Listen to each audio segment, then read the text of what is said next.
আপনি কি জানেন একটি সোভিয়েত মহাকাশযান বর্তমান পৃথিবীর দিকে ধেয়ে আসছে? এটি কোনো নতুন অভিযান নয়। এই বস্তুটি মহাকাশে ঘুরে বেড়াচ্ছে 50 বছরেরও বেশি সময় ধরে এবং এখন 2025 সালে এটি আমাদের বায়ুমণ্ডলে প্রবেশ করতে চলেছে। এই মহাকাশটির যানের নাম হলো কসমো 482।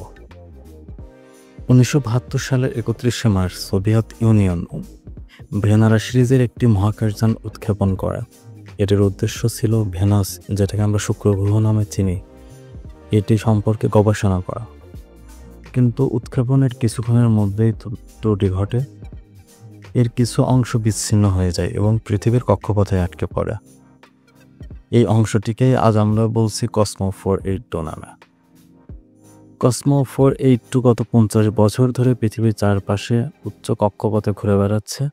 তবে সম্প্রতি বিজ্ঞানীরা ভবিষ্যৎবাণী করেছেন এই বস্তুটি পৃথিবীর বায়ুমণ্ডলে প্রবেশ করতে পারে 2025 সালের মে মাসের দিকে। যদিও তারিখটি নিশ্চিত নন, তবে সময়টা ধীরে ধীরে স্পষ্ট হচ্ছে।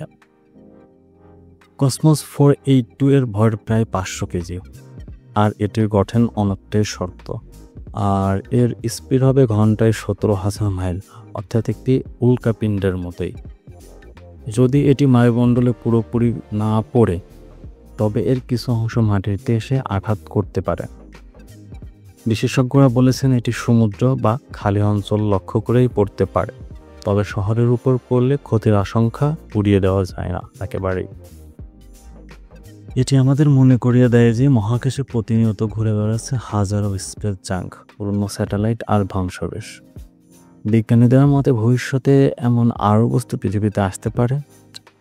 তাই মহাকাশ আবর্জনা এখন একটি বড় চ্যালেঞ্জ হয়ে দাঁড়িয়েছে আমাদের জন্য। 50 বছর আগে একটি ব্যর্থ মিশন হয়, আজ আমাদের কক্ষপথে একটি চলন্ত বোমার মতো ঘুরছে কসমো 482। আর এই কসমো 482 কি নিছকই মহাকাশের ইতিহাসের একটি পৃষ্ঠা, নাকি এটি ভবিষ্যতের একটি সতর্ক সংকেত? সময় দেবে উত্তর, কিন্তু আমরা জানি মহাকাশ কখনোই চুপচাপ থাকে না।